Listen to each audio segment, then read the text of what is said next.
Bueno, ya comenzamos a grabar. Sí les puedo decir, hermanos, que esta noche, permíteme aquí compartir mi pantalla, va a ser tal vez la dinámica un poquito diferente, y les digo por qué. Porque actualmente el contenido que vamos a ver esta noche, que se lo voy a hacer llegar, es un contenido del pastor Samuel Renihan, que es un tremendo hermano, un tremendo estudioso en este tema de lo que es, ¿verdad?, eh, la teología de pacto. Así que el documento de la cual voy a estar literalmente citando no solamente los bosquejos y muchos de las porciones es del documento del hermano del pastor Samuel Renihan. Así que al final yo voy a compartir no solamente la presentación, sino que también les voy a estar compartiendo lo que es el PDF, el documento de la cual pude sacar esta información. Así que vamos a comenzar rápidamente. Y como en todas las semanas hemos comenzado hablando y contestando la pregunta, ¿qué es una iglesia bautista reformada? ¿Qué es una iglesia bautista reformada? Y continuamos viendo de que una iglesia bautista reformada o bautista reformado sostiene, vimos las 5 solas de la Reforma, la confesión de fe del 1689, vimos la semana pasada, o varias semanas, ¿verdad?, estos temas, vimos las doctrinas de gracia, vimos el beneficio de las confesiones y los credos. Esta noche, si Dios lo permite, en el tiempo que nos queda, vamos a estar viendo de una forma muy breve lo que es la teología de pacto. Le garantizo de que no todo tal vez puede ser que lo vaya a recibir, no porque usted no tiene la habilidad, sino porque es mucha información, pero por lo menos la idea general quisiera compartirla, y créame que cuando le dé el documento, usted va a poder aprovechar y leerlo en su totalidad. Así que esa es la meta. Ahora, vamos a contestar la pregunta, ¿qué es la teología de pacto? ¿Qué es esta teología de pacto? La teología de pacto es una característica fundamental de la teología reformada. La relación entre Dios y el hombre es revelado por la Biblia para ser definido en términos de diferentes pactos. Por ejemplo, Dios hizo un pacto de obras con Adán en el jardín. Cuando Adán rompió ese pacto, el pecado entró en el mundo y la muerte por el pecado. Y esto directamente en Romanos capítulo 5, versículo 12, trayendo la condenación a toda la raza humana. Romanos capítulo 5, versículo 18. Por misericordia y amor, Dios hizo un pacto de gracia con su pueblo en el Señor Jesucristo. Y este pacto se revela progresivamente en el Antiguo Testamento y se establece formalmente en el Nuevo Testamento en la persona y la obra de Jesucristo. Y como referencia, Hebreos capítulo 9, versículo 15.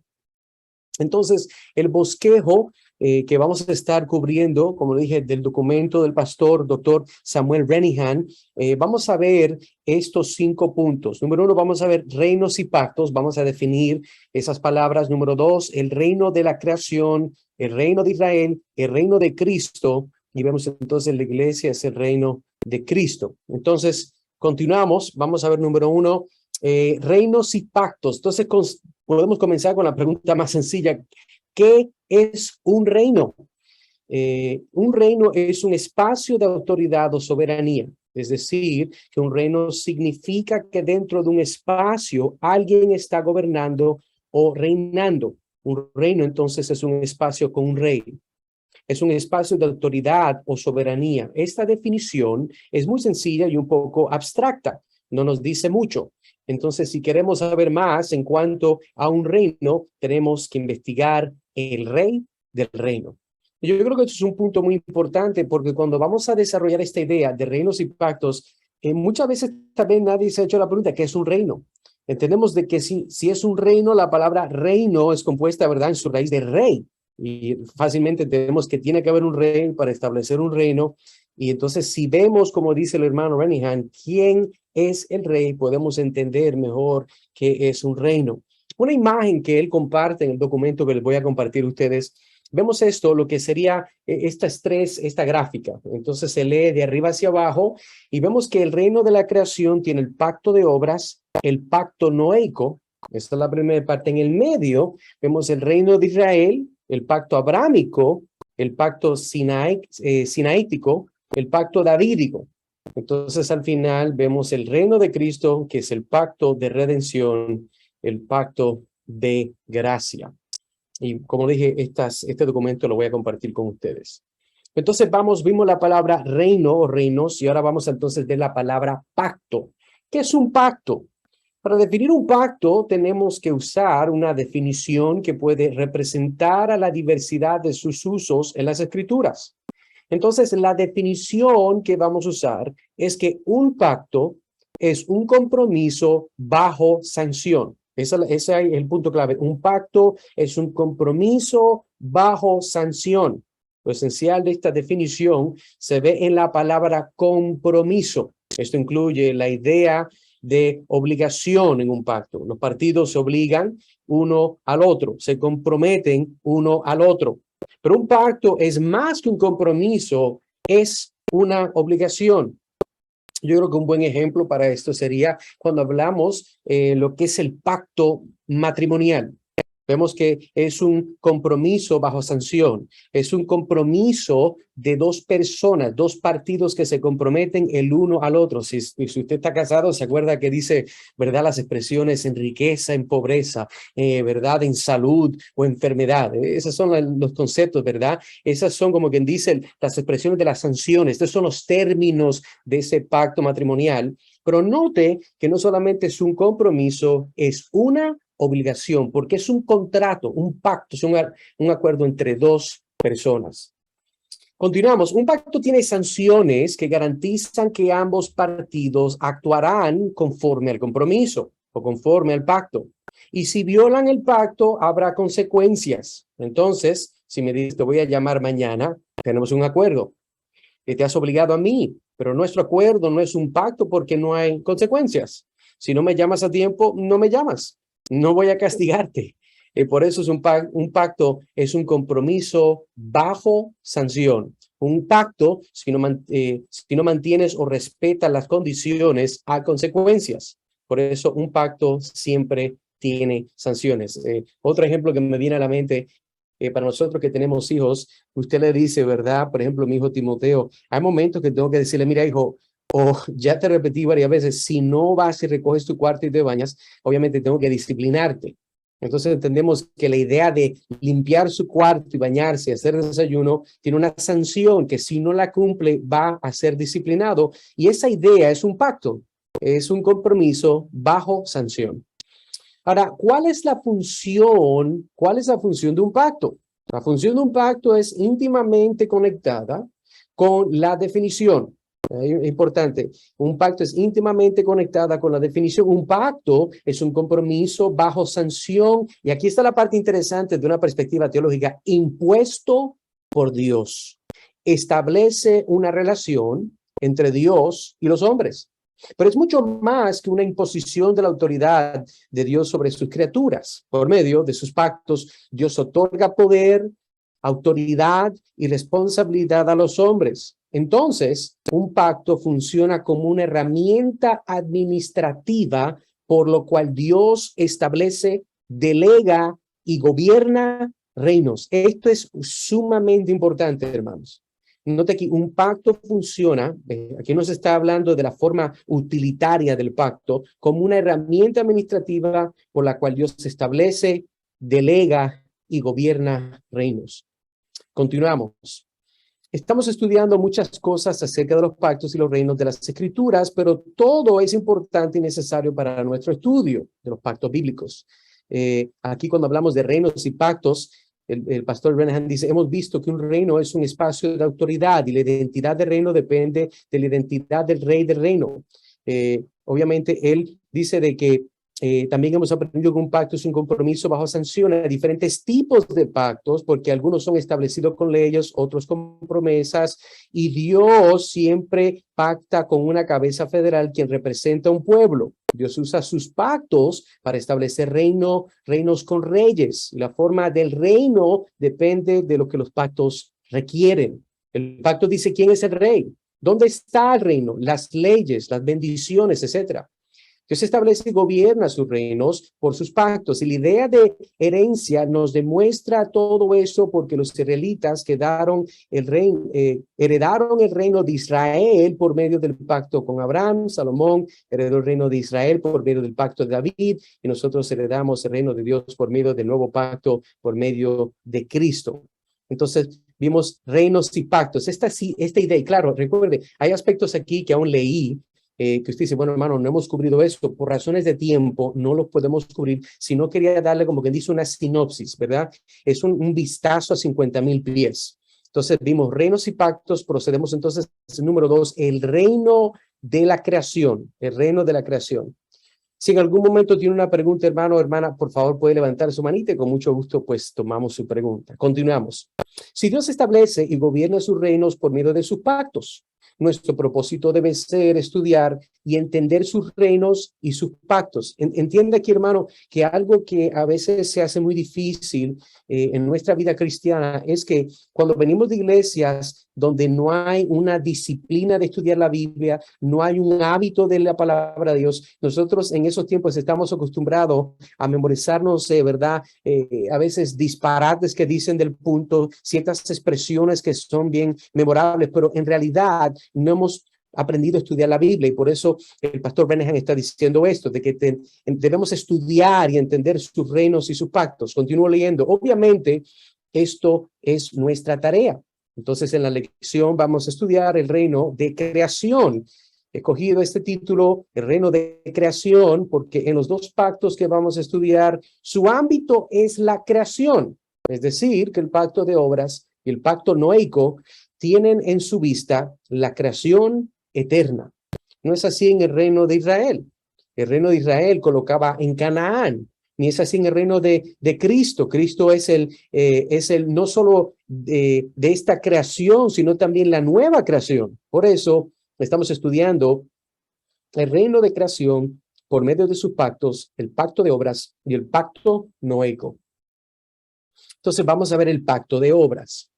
Para entender el pacto de obras es necesario distinguir entre el estado natural de Adán y el estado federal de Adán. Estos dos temas, hermanos, hago aquí paréntesis, el estado natural y lo que es el estado federal.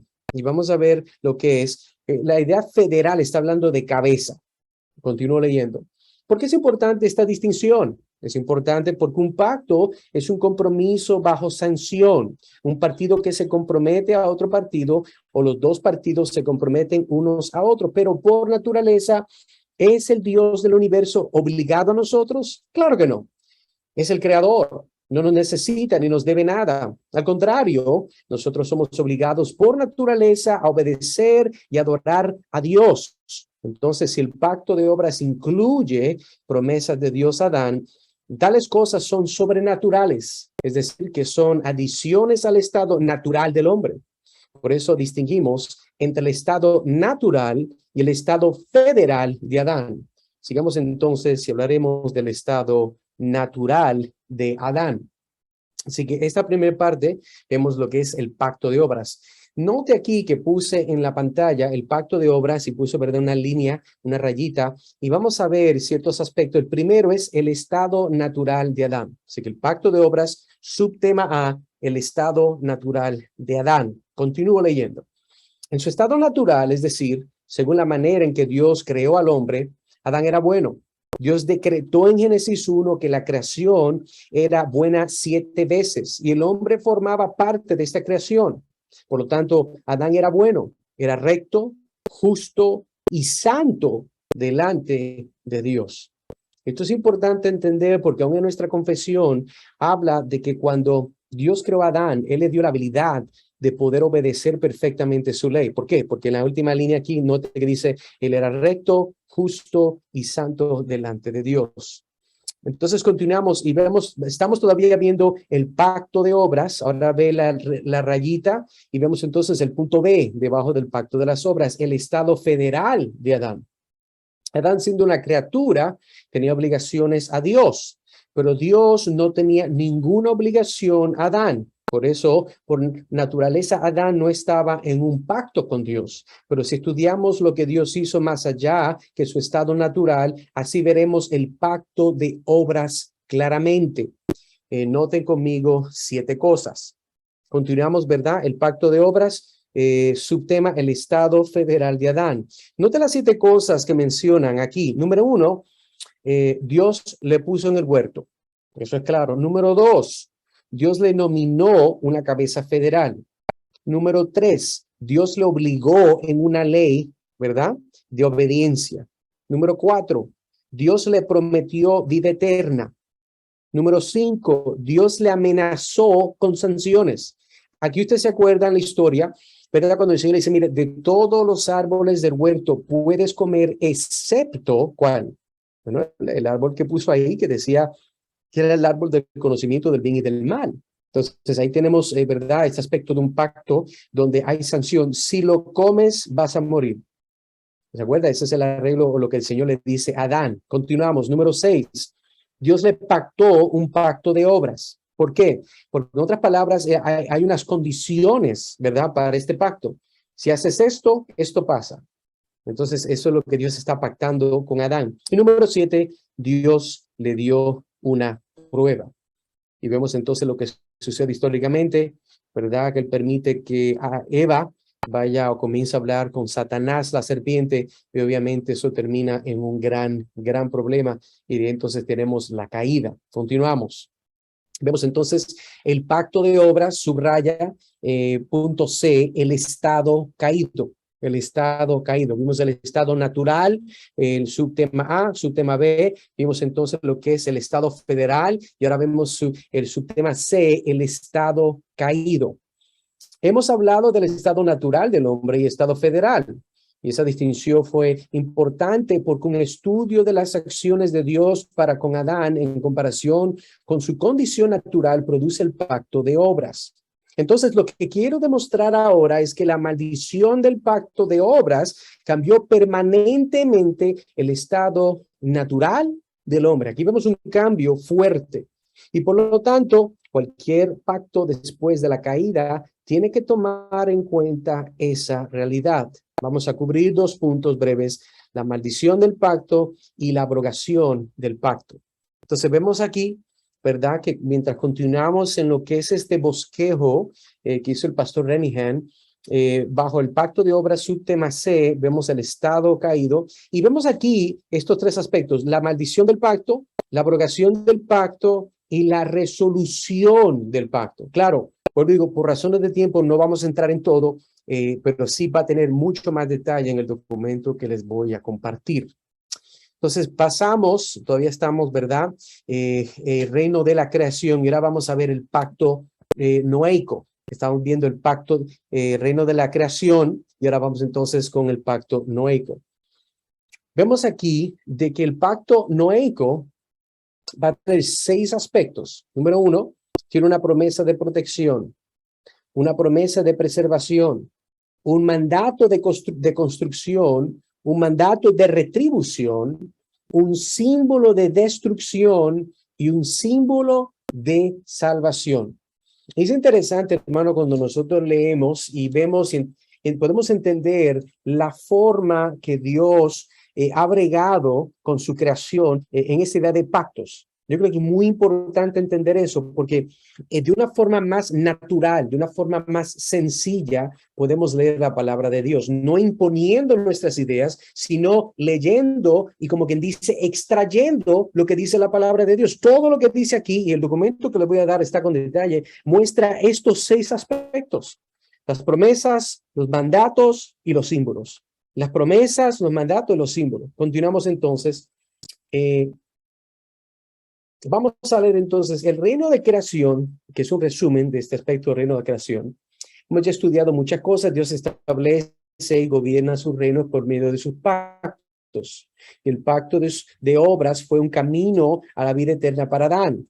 Dios le preparó con todo lo necesario para cumplir las condiciones del pacto, pero Adán rebeló contra Dios y cayó en el pecado. Entendemos, vamos a un repaso. Dios lo hace perfecto, le dice obedece. Él puede obedecer porque no tiene pecado, pero al él pecar, él obviamente pierde ese aspecto, esa bendición de perfección delante de Dios y está en un estado caído. Continuamos leyendo. Dios le preparó con todo lo necesario para cumplir las condiciones del pacto, pero Adán rebeló contra Dios y cayó en el pecado. Por eso, Adán fue expulsado de Edén, expulsado del santuario de Dios. Note el lenguaje aquí que se está usando, hermano. Dice que el Edén era un santuario. Este tipo de lenguaje es importante porque vamos a ver el desarrollo progresivo de cómo es que Dios obviamente llama o determina lo que es la adoración. Y para hacer un poquito rapidito, para que mantenga esto como quien dice en su mente, note, si usted ve y piensa de una perspectiva de 100,000 pies, viendo la palabra de Dios teológicamente, todo comienza en un jardín y al final todo termina en un jardín. Eso es parte de nuestra teología bíblica. Y creo que es importante que entendamos eso. Y lo hermoso de la teología de pacto es vemos cómo Dios trata con su pueblo, ¿verdad? Una y otra vez para llevarlo al estado que él siempre decretó y deseó que el hombre estuviera en relación con él. Continuamos. Vemos entonces, por eso Adán fue expulsado de Edén, expulsado del santuario de Dios, expulsado del árbol de la vida y condenado a la muerte. Su reino ahora es un reino rebelde, un reino condenado, pero sigue responsable a Dios, pero Dios proveerá la simiente de Eva para deshacer las obras del diablo y para dar vida a los muertos. El diluvio y el pacto noéico contribuyen a la progresión de esta promesa por medio de estabilizar al mundo y por medio de ser símbolos de destrucción y salvación. Sobre todo, la esperanza del mundo no se encuentra ni en el reino de la creación, ni en el pacto de obras, ni en el pacto noéico. La esperanza del mundo se encuentra en otro rey de otro reino con otro pacto. Una de las cosas hermosas de la palabra de Dios es que es fascinante ver cómo Dios se revela él mismo por medio de estas historias, por medio de la historia. Creo que es algo que, verdad, me llama mucho la atención porque cuando compartimos la palabra de Dios con nuestros hijos, la palabra de Dios es algo tan hermoso, tan profundo. Mira, la persona que dice que la Biblia es aburrida es porque no sabe entender. No puede apreciar una buena historia. La palabra es una historia hermosa, una tras otra, una tras otra. Y el punto y el enfoque de la palabra de Dios es la redención de la creación de Dios por medio de la obra de Cristo Jesús. En su misericordia, Dios protegió a Noé y a su familia en el diluvio y le encargó con un nuevo mandato de construcción en el mundo preservado. Todos los seres humanos son miembros de estos pactos, entonces todos los seres tienen la responsabilidad de vivir en sociedades de paz que son constituidas por familias. Debe haber gobiernos que protejan los que guardan la ley y persiguen los que la violan. Este pacto ni promete ni provee salvación y los hombres siguen pecaminosos, pero son capaces de guardar este pacto porque son capaces de establecer justicia y tener familias. Sin embargo, tristemente, normalmente los hombres hacen lo opuesto. Por medio del pacto de obras, todos los hombres son condenados a muerte eterna. Así que vemos aquí este reino de la creación y continuamos. Ahora vamos a ver, número 3, el reino de Israel. Y esto está dividido en 3 subtópicos, ¿verdad? Número 1, el pacto abrahámico. Número 2, el pacto sinaítico. Y 3, el pacto davídico. Vamos a ver un poquito más de cerca. Entonces vemos aquí el pacto abrahámico. Vemos aquí ahora es un desglose de este pacto abrahámico. Y aquí vamos a ver la iniciación del pacto y vuelvo y digo, no con todos los detalles. Debajo de esta iniciación del pacto hay 3 aspectos que usted puede ver: la cabeza federal, la herencia de Canaán, el nacimiento de la simiente de la mujer. Recuerde de que este pacto abrahámico fue iniciado por Dios. Y para ser iniciado por Dios, Abraham entonces es la cabeza de todas las personas que van a venir detrás de él. Él le promete una herencia, recuerda que le promete una tierra. Y no solamente eso, después le promete un hijo por la cual iba a venir, ¿verdad? La simiente de Cristo, Isaac. Recuerda que él tuvo 2 hijos, uno que él forzó cumplir la promesa de Dios, que era Agar. Pues entonces vemos que Ismael no era el hijo de la promesa, fue Isaac. Entonces vemos que la iniciación del pacto, Dios lo establece como la cabeza federal, determina la herencia que es Canaán y el nacimiento de la simiente de la mujer. Continuamos. Bajo el pacto abrahámico, punto B, la confirmación del pacto. Y ahí usted, cuando estudia esto más en profundidad, va a ver las promesas y las sanciones. Hay cosas que Dios le promete a Abraham y hay sanciones, obviamente aspectos o consecuencias de no obedecer el pacto que Dios establece. Así que continuamos. Ya vimos entonces el aspecto del pacto abrámico. Ahora continuamos en el pacto sinaítico.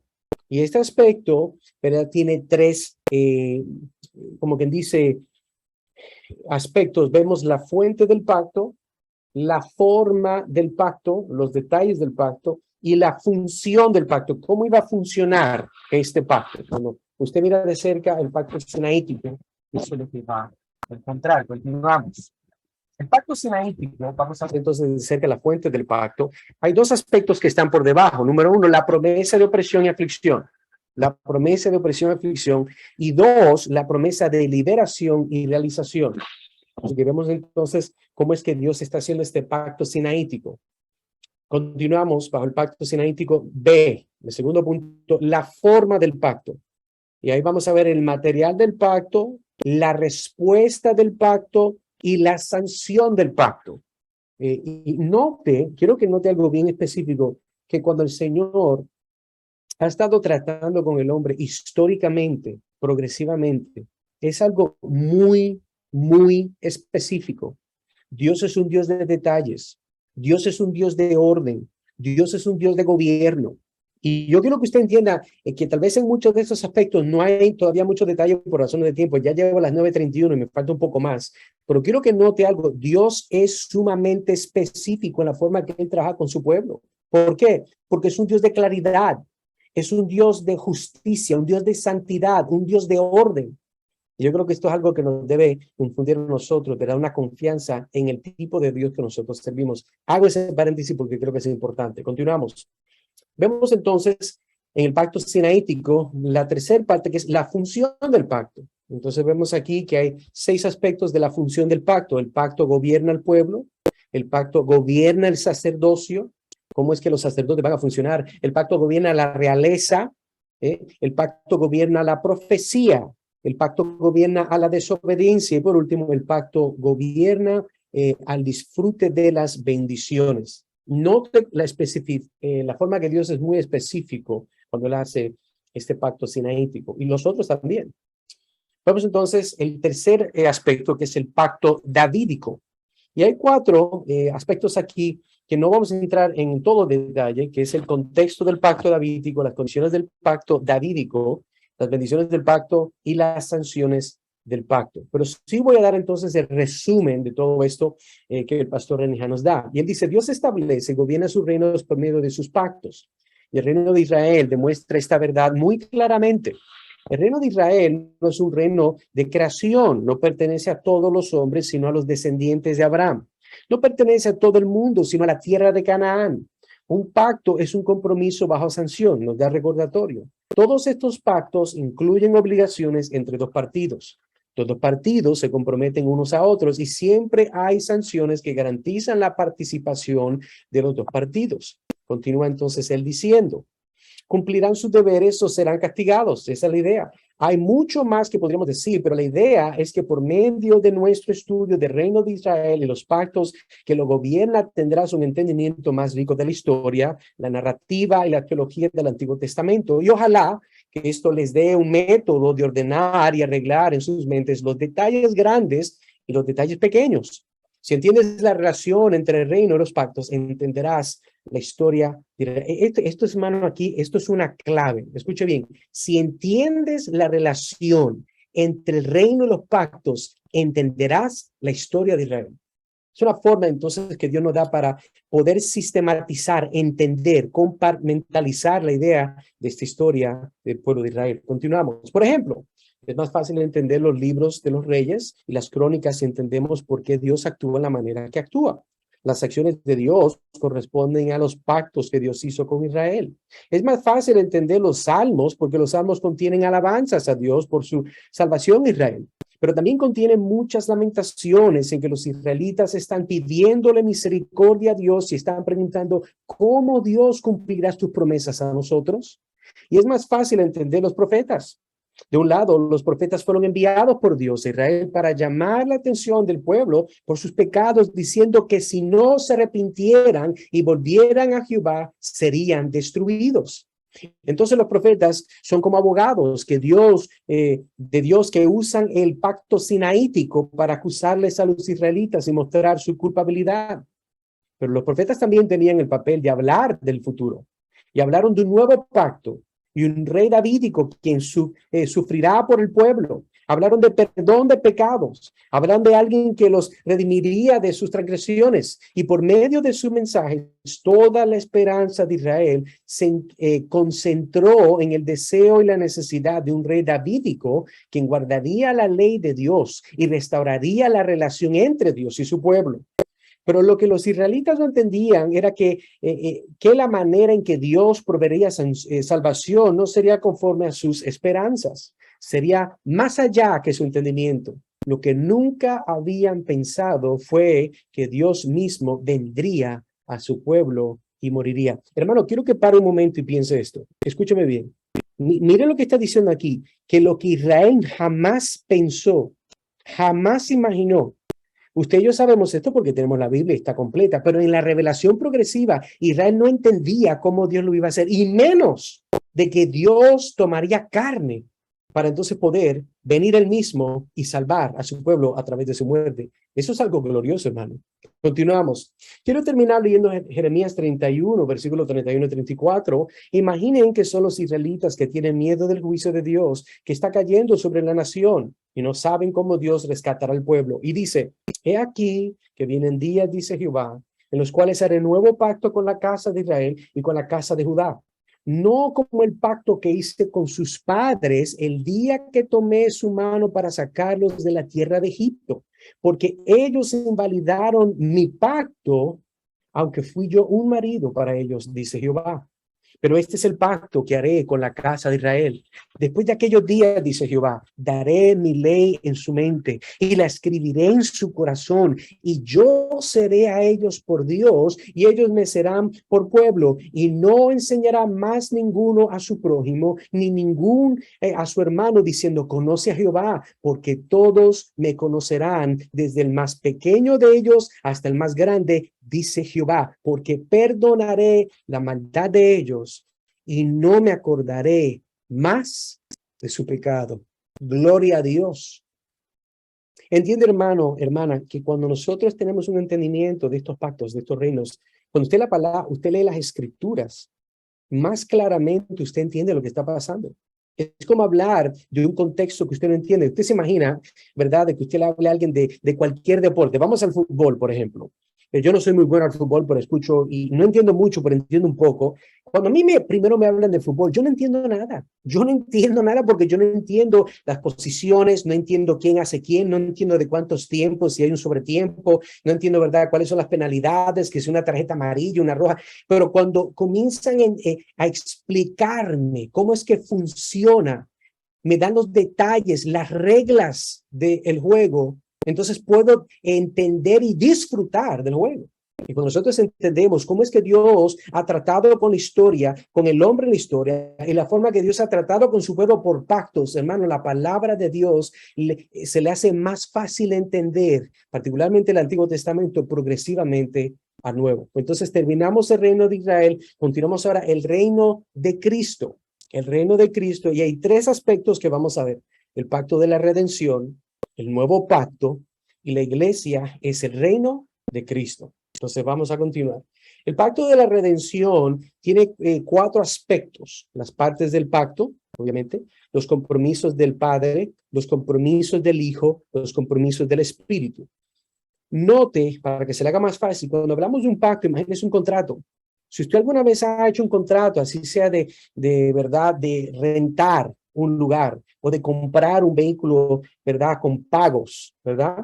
Hay unos términos con el banco, hay unos términos del interés, hay unos términos, y el aspecto del pacto nos da los aspectos específicos que aclaran y dan idea o imagen, ¿verdad?, a ese pacto. Entonces vamos a ver, bajo el pacto de la redención, el primer aspecto, que son las partes del pacto, no tengo mucho detalle ahora, pero lo puede ver en el documento. Vamos a pasar a los compromisos del Padre. Y dice aquí, los compromisos del Padre bajo el pacto de la redención. Número uno, el Padre le obligó al Hijo a cumplir una misión. El Padre, número 2, le nominó al Hijo una cabeza federal. Esto es importante porque usted se acuerda que cuando la Biblia o Pablo habla de que Jesús era el segundo Adán, es porque lo que Adán como una cabeza federal no hizo, Cristo hizo, porque el Padre le nominó al Hijo una cabeza federal. Número 3, el Padre le nominó al Hijo un rey, un sacerdote y un profeta. ¿Por qué? Porque en el Antiguo Testamento no había ningún rey justo que siempre mantuviera justicia, obedecer a la ley de Dios. No había ningún sacerdote perfecto que pudiera adorar a Dios como Dios le había instruido a todo cuerpo sacerdotal. Y los profetas, todos eran hombres, hechos de carne, ¿verdad? Y de hueso, pecaminosos, pero Cristo no. Cristo fue perfecto. Él fue el perfecto rey, sacerdote y profeta. Continuamos, número 4. El Padre se comprometió al Hijo. Y número 5, el Padre le prometió una recompensa al Hijo. Vamos entonces, todavía viendo el pacto de redención, lo que vemos aquí, los compromisos del Hijo, que en realidad se supone que es C, perdón, voy a arreglarlo, no es B, es C. El Hijo aceptó el pacto voluntariamente. El Hijo cumplió el pacto perfectamente. Quiero hacer un énfasis aquí, hermano, rapidito para aplicación, Cuando el Señor nos llama a nosotros, un aspecto de la vida cristiana que debemos de recordar es que en base a la obra que el Padre ha hecho a través del Hijo, el pacto que Él hizo, ¿verdad? Hermano, nosotros somos recipientes de los beneficios de ese pacto y por lo tanto nosotros con gozo voluntariamente servimos al Señor, servimos a nuestra familia, servimos obviamente a los vecinos, en nuestros trabajos, en nuestros estudios, a nuestras familias, especialmente a todos los que no son cristianos. Y debemos de seguir el ejemplo de Cristo. Lo hacemos voluntariamente con gozo. La diferencia es que nosotros jamás lo podremos hacer perfectamente. Pero que Dios nos ayude a hacerlo de una forma que glorifica al Señor con una obediencia evangélica. Así que creo que es un aspecto muy lindo de la forma de los compromisos del Hijo. Continuamos. Vemos entonces el pacto de... Perdón, aquí de nuevo. Bajo el reino de Cristo, el pacto de la redención, las partes del pacto, los compromisos del Padre, los compromisos del Hijo, y vimos los compromisos del Espíritu Santo, que eso va a tener más detalle en el documento que yo le di a ustedes. Continuamos entonces. Vemos entonces el segundo punto, que es el nuevo pacto.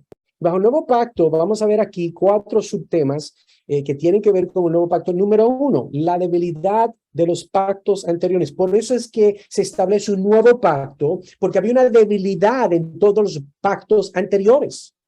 La forma que Dios hizo pacto con los hombres no llevó a cabo lo que Él quería. No fueron suficientes. Número 2, la superioridad del nuevo pacto. De esto habla Hebreos. Dice que tenemos un mejor sumo sacerdote, un mejor pacto, ¿verdad? Un mejor sacrificio cuando habla del Señor Jesucristo. Número 3, los miembros del nuevo pacto. Esto es importante porque debe determinar quiénes son los miembros, quiénes son los participantes de este nuevo pacto.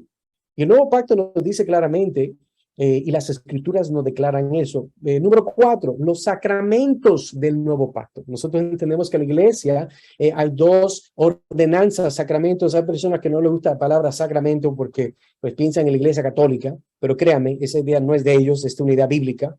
Aspectos sacros que practica, ordenanzas que el Señor Jesucristo, yo por lo menos no me gusta mucho la palabra ordenanza, le explico por qué. Porque una ordenanza es una orden. Y Dios le ha dado a la iglesia muchas órdenes.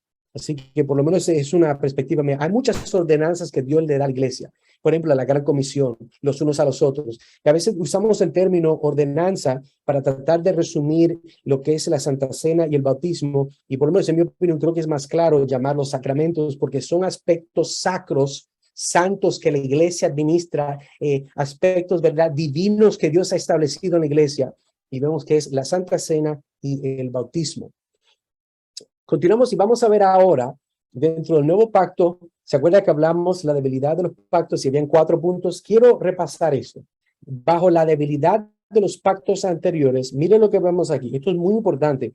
El pacto de obras condenó a los hombres. O sea que el pacto de obras, hermano, nadie podía cumplirlo. Nadie podía cumplir la ley.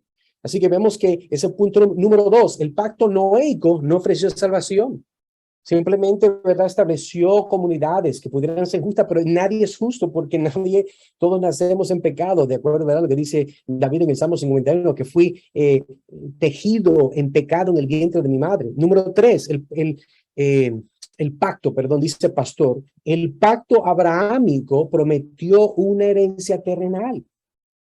Número 4, el pacto sinaítico no perdonó los pecados. No lo perdonó.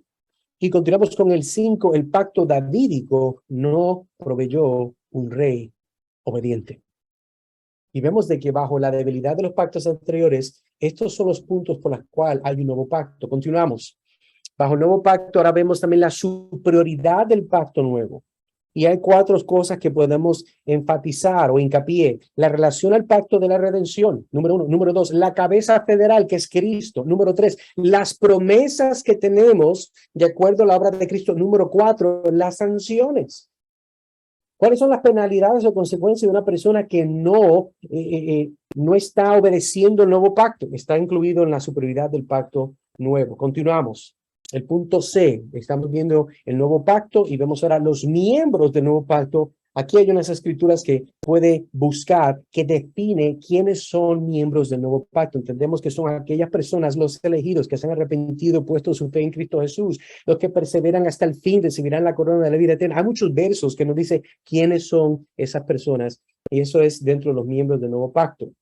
Vemos entonces que la iglesia, ahora vamos a ver, ¿verdad? Porque estamos viendo, mira aquí el cambio, estamos viendo el nuevo pacto. Ahora el punto 3 del reino de Cristo es la iglesia es el reino de Cristo y leo. Dios establece y gobierna sus reinos por medio de sus pactos. Y así con el reino de Cristo y el pacto de redención y el nuevo pacto. Un reino es un espacio de autoridad, un dominio con un gobernador. Cristo es un rey y tiene un espacio, tiene un pueblo, tiene bendiciones y leyes y promesas y más.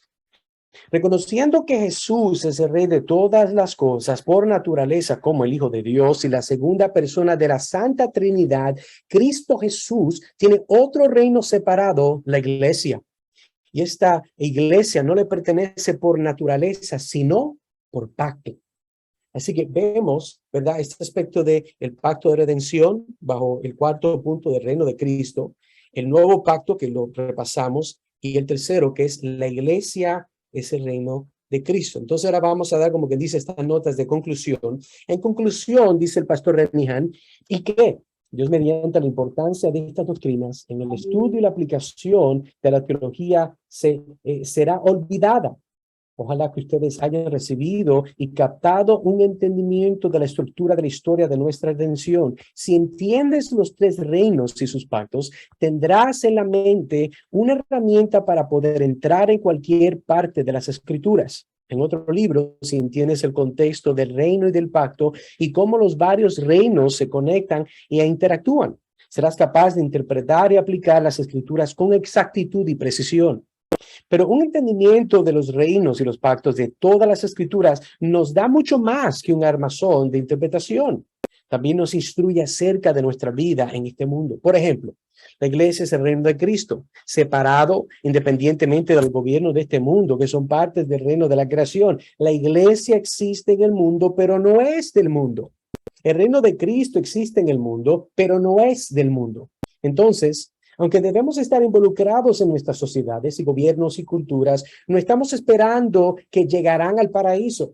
El reino de creación es un reino preservado, pero también es un reino condenado bajo la maldición. Y mientras peregrinamos aquí, debemos amar a nuestros prójimos y predicar las buenas nuevas, pero debemos reconocer que, como dice Juan, en 1 de Juan 5:19, sabemos que somos de Dios y el mundo entero está bajo el maligno. Y por lo tanto, Pablo nos dice en Colosenses 2, versículo 1 al 3, si pues habéis resucitado con Cristo, buscad las cosas de arriba, donde está Cristo sentado a la diestra de Dios. Poned la mira en las cosas de arriba, no en las de la tierra, porque habéis muerto y vuestra vida está escondida con Cristo en Dios. Un entendimiento de los reinos y pactos de Dios cambia nuestra perspectiva de nuestras vidas en este mundo. Y hay muchas verdades conectadas que provienen de estas verdades. Por ejemplo, ¿por qué somos calvinistas? ¿Por qué hemos impuesto un sistema de lógica sobre las escrituras? Claro que no. Porque, ¿por qué creemos que el pecado les afecta a los hombres en todo su ser y por eso no son capaces ni de creer ni de hacer algo que merece el favor de Dios? Porque de un lado son condenados y culpables en Adán desde su nacimiento. Nacen bajo Adán en el pacto de obras. Y de otro lado, nadie puede ganar la vida eterna si Dios no se lo pacta. El Padre la pactó aún con Jesucristo en el pacto de redención. Entonces, no podemos escoger lo que haremos y lo que Dios nos debe. Es absurdo. ¿Por qué creemos en elección incondicional? Porque antes de la fundación del mundo, el Padre prometió un pueblo al Hijo, en el cual de redención, y Jesucristo mismo nos dice en Juan 17, que el Padre le dio un pueblo, el pueblo vendrá a él y ninguno será perdido. Y el Padre no escogió los buenos, porque no hay buenos ni justos, ni aun uno. Dios escogió según su sabiduría perfecta. ¿Por qué creemos en la expiación limitada? Porque Cristo ganó lo que ganó en la cruz por medio del pacto de redención. El valor de su sacrificio es definido por el pacto. Así como la obediencia de Adán habría merecido la vida eterna por su pacto, también Jesús ganó la redención del pueblo que el Padre le había dado en su pacto. ¿Por qué creemos que en la gracia irresistible? Bueno, porque si el Padre le dio un hijo a un pueblo, y si el Hijo ganó la redención de este pueblo, y si el Espíritu Santo regenera este pueblo, es decir, si el Trino Dios está involucrado intencionalmente en la redención de los elegidos, dime cómo un ser humano puede frustrar, oponer o parar la mano poderosa del Dios Altísimo. ¿Por qué creemos en la perseverancia de los santos? Porque si tú puedes deshacer el nuevo pacto, si tú puedes deshacer el sacerdocio perfecto de Jesús, garantizado por un juramento del Padre y acompañado por el poder de una vida indestructible, renunciaré a la fe cristiana. La confianza del cristiano proviene de la perfección de Cristo. Pactos incluyen juramentos y promesas. Entonces, si Dios puede mentir, el pueblo del nuevo pacto puede perecer eternamente. Si alguno hubiere pecado, abogado tenemos para con el Padre, a Jesucristo el justo. Y en la corte de mi conciencia, cuando mi corazón y el diablo me reprenden, voy a llamar a Cristo cada vez para vindicarme, porque es mi cabeza federal, es mi rey, mi sumo sacerdote, mi profeta. ¿Por qué creemos que Israel ya no es el pueblo de Dios? Porque son viejos, violados y quitados. El propósito del reino de Israel fue preservar el linaje de Adán hasta el nacimiento de su simiente. Al nacer, Cristo estableció un nuevo reino con un nuevo pacto, y los judíos no querían aceptar que su reino no tenía nada que ver con su raza, sociedad o cultura. También no querían aceptar que uno puede creer para salvación. Dijeron que es necesario guardar la ley y ser circuncidado. Y si cambiaron el pacto de gracia por un pacto de obras, y por eso los apóstoles antes de la ascensión de Cristo no entendían el reino. Jesús pasó mucho tiempo con ellos hablándoles acerca del reino de Dios. Y le preguntaron, ¿restaurarás el reino a Israel en este tiempo? Y les dijo, no os toca a vosotros saber los tiempos o las sazones que el Padre puso en su sola potestad, pero recibiréis poder cuando haya venido sobre vosotros el Espíritu Santo, y me seréis testigos en Jerusalén, en toda Judea, en Samaria y hasta lo último de la tierra. No se dieron cuenta de que el reino de Dios no es el reino de Israel. Y Jesús se lo mostró diciéndoles que deben ser sus testigos hasta lo último de la tierra, no hasta lo último de Canaán. Por eso dijo Pablo en Gálatas capítulo 3, versículos 26 al 29. Pues todos sois hijos de Dios por la fe en Cristo Jesús. Porque todos los que habéis sido bautizados en Cristo, de Cristo estáis revestidos. Ya no hay judío, ni griego, ni esclavo, ni libre, ni varón, ni mujer, porque todos vosotros sois uno en Cristo Jesús. Y si vosotros sois de Cristo, ciertamente, linaje de Abraham sois, y herederos según la promesa. ¿Por qué somos bautistas, hermanos? Porque el pueblo de Dios, la familia de Dios, no es algo humano, es celestial. Es del Jerusalén de arriba. Es de la nueva creación. Los hijos de Dios no son engendrados de sangre, ni de voluntad de la carne, ni de voluntad de varón, sino de Dios. Entonces, la iglesia, el reino de Cristo, protegido y gobernado por un nuevo pacto, admite a creyentes y solamente a creyentes. Así que, hermano, creo que gracias pudimos cubrir el contenido. Gracias a Dios, yo traté de limitarme solamente a leer, porque si me llego a abundar ejemplos, imagínense, no terminamos. Pero espero, hermano, que esto les sea de bendición. En otras palabras, imagínese conmigo que usted tiene, ¿verdad? Los lentes, espejuelos, como quiera llamarlos, ¿verdad? Y usted se pone estos espejuelos de lo que es el reino de los pactos. Usted puede mejor entender cómo es que la palabra de Dios es escrita. Usted con claridad puede ver cómo es que el Señor obviamente repartió las escrituras en el Antiguo y el Nuevo Testamento, porque entiende la forma que Dios lidió con su pueblo. Así que espero, hermanos, que esto les sea de bendición, entendiendo lo que es la teología de pacto. Es algo, ¿verdad? Con mucha información, pero hermano, propóngase en su vida cristiana poco a poco, seguir aprendiendo más de la palabra y entendiendo la forma que Dios estableció, toda esta forma de lidiar con su iglesia, toda esta forma de desarrollar su reino para la gloria de Él. Oremos. Trino Dios y Padre Celestial, yo te doy gracias, Señor, por la oportunidad que tú nos das de poder compartir este tiempo con mis hermanos y mis hermanas. Señor, yo no les he visto, pero les amo porque ellos son el resultado del pacto que tú le habías hecho a Cristo de redención.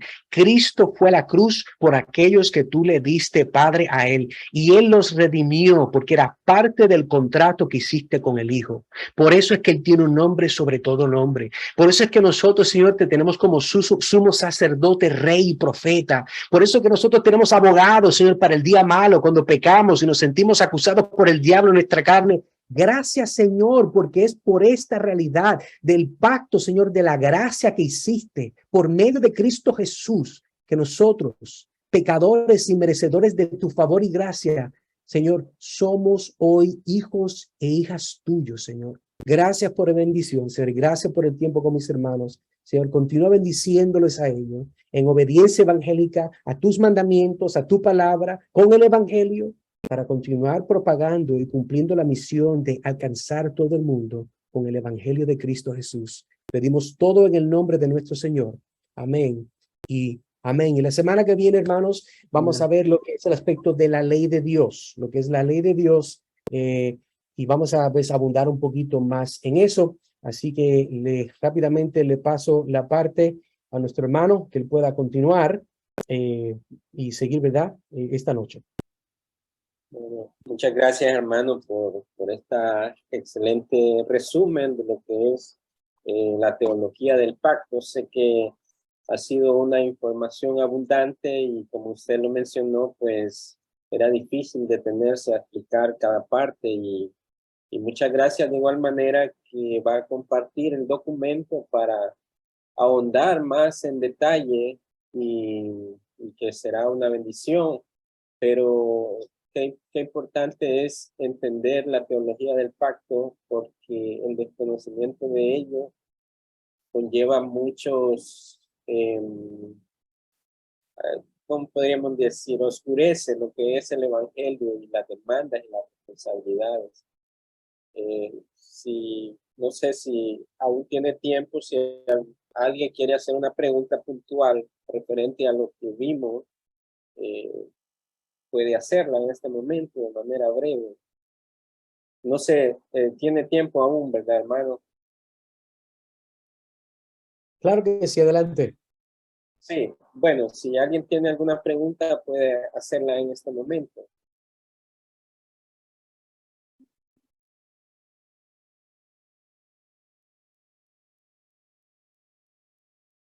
Sé que fue mucha información, hermanos, y tal vez de momento usted no tenga una pregunta, pero en este momento ahora puse el documento de Reinos y Pactos del pastor Samuel Benehan en el chat de WhatsApp para que obtenga la referencia. Voy a hacer los cambios y los arreglos a mi presentación, entonces después yo la comparto con ustedes también. Hermano, yo solo quería comentarle, yo recibí la clase de Reino y Pactos, pero con el seminario Tercer Milenio, Richard Pratt. Es diferente, yo sé que ellos ven el pacto en el término un solo pacto con dos administraciones, pero ¿cómo podría usted hacer esa distinción entre la teología del pacto bautista con la presbiteriana en ese sentido. Bueno, recuerde que yo no soy el más fuerte en este tema, así que de antemano le doy el alerta. Pero la diferencia es, uno de los aspectos es que cuando ellos ven, por ejemplo, ellos creen que el establecimiento del pacto de la gracia, si mi memoria me hace correcta, es cuando el Señor, el Dios obviamente da el decálogo. Entonces, ahí es donde hay una diferencia porque yo entiendo que el pacto de la gracia no es revelado en el pacto sinaítico. O sea, por eso se llama nuevo pacto. Entonces, hay un aspecto, ¿verdad?, donde la teología de pacto presbiteriana tiene unas limitaciones. Por eso, aunque en nuestra confesión, segunda edición de 1689 de Londres, en nuestra confesión, en realidad tiene dos capítulos particulares que son diferentes a la de ellos. Número uno es el capítulo que tiene que ver con el bautismo. Y obviamente ellos continúan argumentando de que este es un aspecto que no es solamente para creyentes, ¿verdad?, sino para los hijos del creyente, porque ellos continúan viendo que hay una continuación de esa administración, de ese pacto, ¿verdad?, que Dios hizo con Israel. Entonces, hay una diferencia de dos. Vemos el aspecto de lo que es la eclesiología. La eclesiología, nosotros entendemos de que la iglesia, el cuerpo de Cristo, en base a las escrituras, es una iglesia autónoma, aunque tiene, verdad, conexiones y coinonía con otras iglesias. Ellos obviamente tienen un sistema más elaborado que tiene un aspecto, ¿verdad?, yo diría similitudes con lo que es la iglesia católica. No es porque son católicos, sino, ¿verdad?, que tiene diferentes presbíteros. Entonces tiene como un sistema, ¿verdad?, de dirigentes más altos y más altos. Entonces hay unas diferencias de la forma que ellos ven, ¿verdad? Nosotros tenemos un federalismo 1689. Esa es nuestra perspectiva como una teología bautista reformada. En los detalles, sí le digo, no tendría la información en este momento porque es vasta y no es un tema que estoy dominando constantemente. Sí creo que en el documento que puse en el chat tiene mucho más detalle en esos particulares, y también, si no está ahí, podemos comunicar con el pastor también, Samuel Renehan, para que él pueda hacer que, voy a escribir a ver si él tiene un documento, un artículo que hace con más aspecto específico esa diferencia. Pero creo que por eso es que aún en lo que es la eclesiología presbiteriana, ellos usualmente, ¿verdad?, hacen este bautismo, el pedobautismo para infantiles, porque ellos creen de que ellos son parte de la comunidad de pacto. Hermano, mis hijos no son parte de la comunidad de pacto del Nuevo Testamento porque ellos no son cristianos. Ellos no han profesado fe en Cristo Jesús. Ellos no se han arrepentido de sus pecados. Y la perspectiva de la teología de pacto presbiteriana dice no, pero ellos obviamente, de acuerdo a lo que vemos de la forma que Dios bregó con Israel, ¿verdad? Ellos entonces, nosotros creemos que este bautismo es un símbolo de que ellos son parte de la comunidad de pacto. El problema es de que si son parte de la comunidad de pacto, ellos entonces, uno de los aspectos que también tenemos que hablar es lo que es la Santa Cena.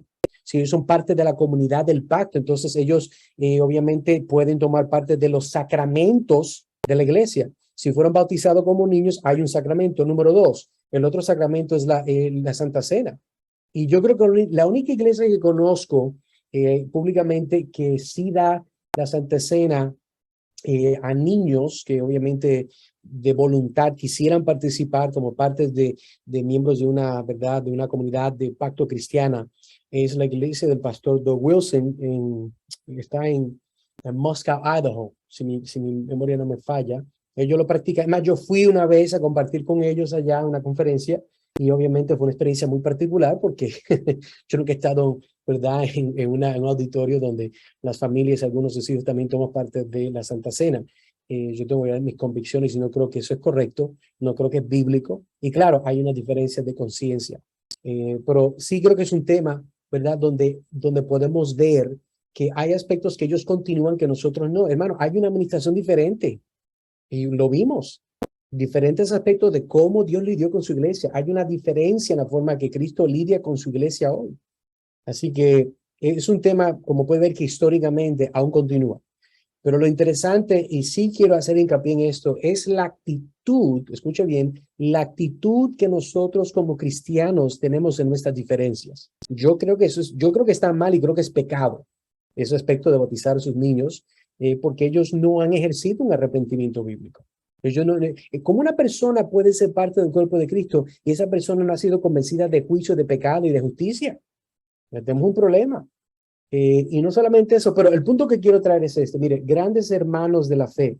Por ejemplo, el pastor MacArthur no es bautista reformado. Él es un dispensacionalista más progresivo, una persona muy particular. Pero él ha tenido amistades aún como el doctor Sproul, ¿verdad? Que ya falleció y está en la presencia del Señor.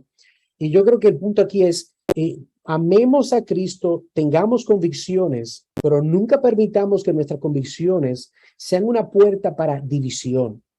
Eso es muy importante, muy importante. ¿Por qué? Bueno, porque, hermano, yo tal vez no estoy de acuerdo. Mire, hermano, yo tengo un muchacho, esto es bien interesante, un muchacho que el Señor nos permitió ganarnos, ¿verdad? Por el Evangelio. Tuve el placer de poder tener en mi hogar por varios meses porque su mamá lo botó de su casa porque vino a Cristo. Y yo pude discipularlo, un buen hermano, ¿verdad? Se le enseñó teología bautista reformada y más tarde, pues él, bueno, es ahora un presbiteriano, pero y sí le puedo decir algo, es un hermano que amo mucho, un hermano maduro en la fe, un hermano que ama a su esposa, que ama a su hijo, un hermano fiel, santo, no es perfecto como nosotros. Entonces, yo tengo una amistad muy cercana con él. Uno, porque pues tuve la oportunidad de que el Señor me permitiera ganármelo con el Evangelio, pero dos, entiendo que aunque tenemos unas diferencias fuertes en ese aspecto del bautismo y la que es la eclesiología, nuestro entendimiento del Evangelio y el fruto del Espíritu Santo es evidente en la vida de él. Y yo, hermano, prefiero tener hermanos así, que no personas que están de acuerdo conmigo, pero viven vidas que no son santas, viven vidas que son de doble. Eso no creo que es correcto. Es más, le voy a decir algo más y luego con mucho cuidado. Yo tengo amistades, hermanos que son de un corte pentecostal clásico, fundamentalistas diríamos, que son gente que aman a Dios, que viven para el Señor, que predican un evangelio bíblico. Sencillamente tenemos diferencias en aspectos no solamente escatológicos, son dispensacionalistas, obviamente creen en las lenguas de una forma que no es bíblica, pero esos aspectos secundarios por lo menos no ha causado una ruptura en nuestra amistad, porque veo que son personas que viven vidas santas, están apasionados por Cristo, el evangelio y la iglesia local. Yo con esos hermanos puedo mantener una genuina hermandad.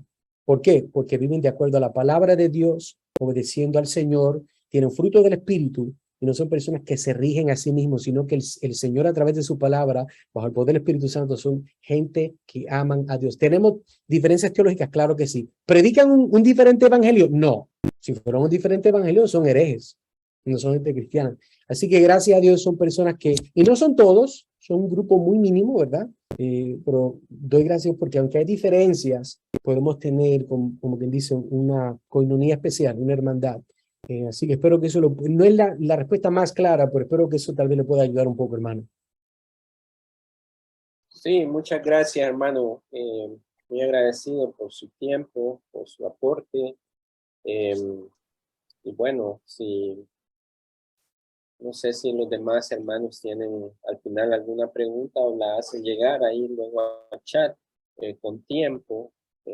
Como dice el hermano, hay mucha información, pero es importante indagar sobre estos aspectos. Si no hay alguna pregunta, pues vamos a terminar este tiempo y le pediría a mi hermano Henry que pueda orar para despedirnos.